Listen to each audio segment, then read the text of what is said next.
Hey everybody, NCWQ here. The date is 10/25/2024 and the time is 8:25 a.m. Eastern Standard Time, and we're going to be talking about New York. So let's get over here to New York on Google Earth. We can find New York here. New York, New York. Let's go find New York.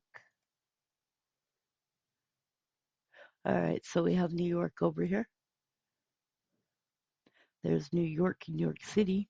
K. A newly discovered fault line explains why New York City shook so hard after earthquake.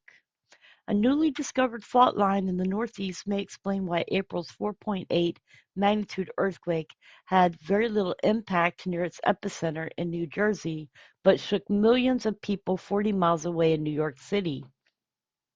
A new study announced by Columbia University's Lamont Doherty Earth Observatory on Monday identified unusual movements along the fault line on April 5th, the day of the quake.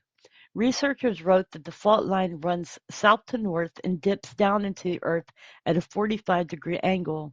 When the earthquake occurred, the sides of the previously unmapped fault slid against each other horizontally, with one of the sides thrusting over the other, researchers wrote.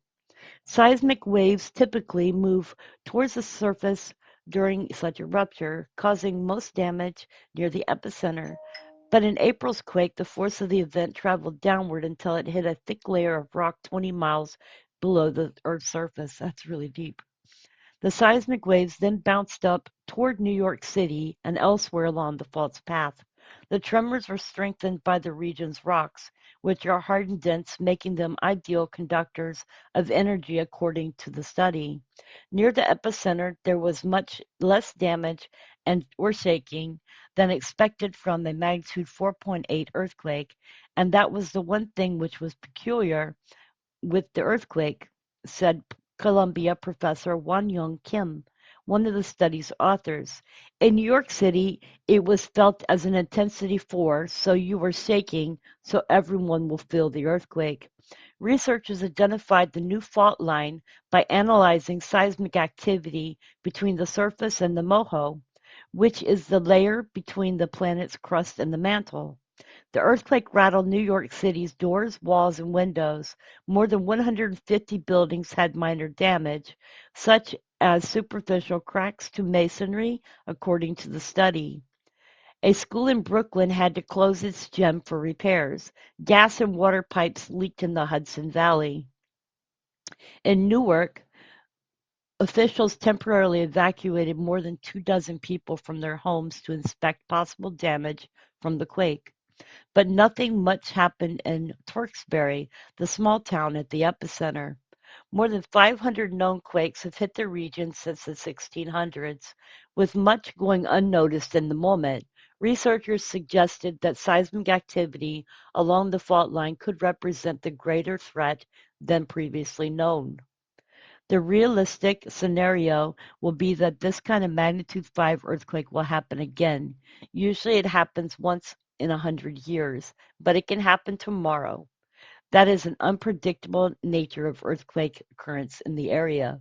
Researchers released by Columbia University in 2008 suggested that more destructive quakes could occur in the region, with a magnitude 6 every 700 years. That would be more than 10 times as powerful as the Tewksbury quake. Although skyscrapers built in Manhattan's solid bedrock could withstand an earthquake of that magnitude, it could be destructive in neighborhoods like Astoria and Long Island City, which are built on clay, sediment, and fill. Every estimated 3,400 years, the region could experience a magnitude 7 earthquake, which is 100 times more powerful than Tewksbury quake, according to research. The most powerful earthquake recorded by humans in New York City region was a magnitude 5.2 in 1884, 5 years before the first skyscraper was built. So there we have some history. So we could also be looking at having a major earthquake. Anyways, I hope you all are doing well today, and that is just a quick update on a new piece of research which has come out. Um, I was looking, but I cannot find.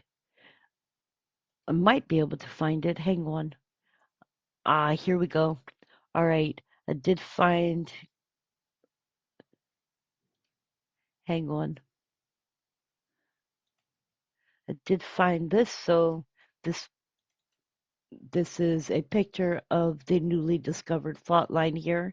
It runs from this is Mount Olive here, and it runs down through. There's this Bloomsbury, runs down through here through Reading, Cornwall. So that is a picture of where this newly discovered fault line is.